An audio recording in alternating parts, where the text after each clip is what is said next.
Chapter 1. The Weight of Free Time. Time. Everyone says it's precious, but when it's handed to you in bulk, you realize how little you know what to do with it. 10 months. That's how long I've been unemployed. I thought I'd have all this time to finally do something with my life. But I ended up with nothing but a metric ton of hours to kill and a gnawing sense of nothingness. It wasn't just that I wasn't making money. It was that I wasn't doing anything that mattered. I didn't even want to.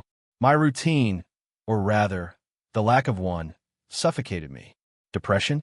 Nah, this wasn't sadness. This was exhaustion, a kind of spiritual and mental fatigue that comes when you wake up with no sense of purpose. A day without structure is a day without hope. Chapter 2. The Phantom Fatigue.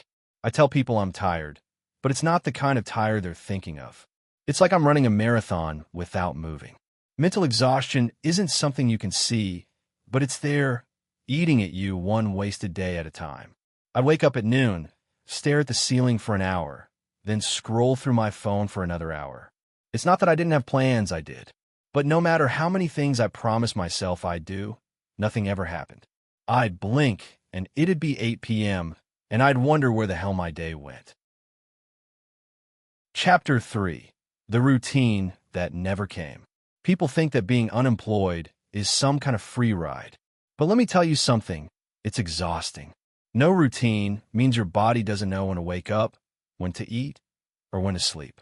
Everything bleeds into everything else. Without the structure of a 9 to 5, my mind just wandered aimlessly.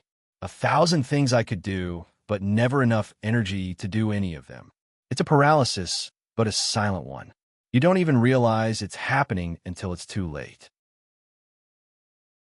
Chapter 4. The Question of Self-Employment. I've heard it 1,000 times. Be your own boss. Make your own hours. But in the midst of my struggle, I've started wondering, do those self-employed folks actually have it better? Or is it just another illusion? They say they get to call the shots, but is that freedom? Or is it just another form of the same pressure? Only now the boss is yourself? Chapter 5. The Work-to-Eat Myth. In the world of self-employment, there's this whole work-to-eat mentality that everyone raves about. But the more I think about it, the more I realize it's a trap. Sure, you make your own hours, but there's a constant hunger. Not the kind you get from not having enough food, but the kind you get when you don't have stability. There's no security blanket. If you don't work, you don't eat. It's not as glamorous as they make it sound. Chapter 6. The Dream of a Real Job. I've been thinking about a lot. I'd rather have a real job right now. The steady income, the regular hours, the structure. I'd trade my so-called freedom for that stability any day. It's not that I don't like the idea of being my own boss, but right now I just need to get back on my feet.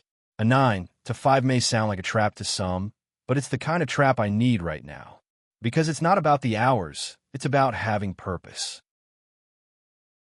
Chapter 7. The Trap of Comparison. Here's the kicker. No one talks about the mental toll of being unemployed. You scroll through social media, see everyone else living their best life, working on their grind, making their own hours, and you start to feel like a failure.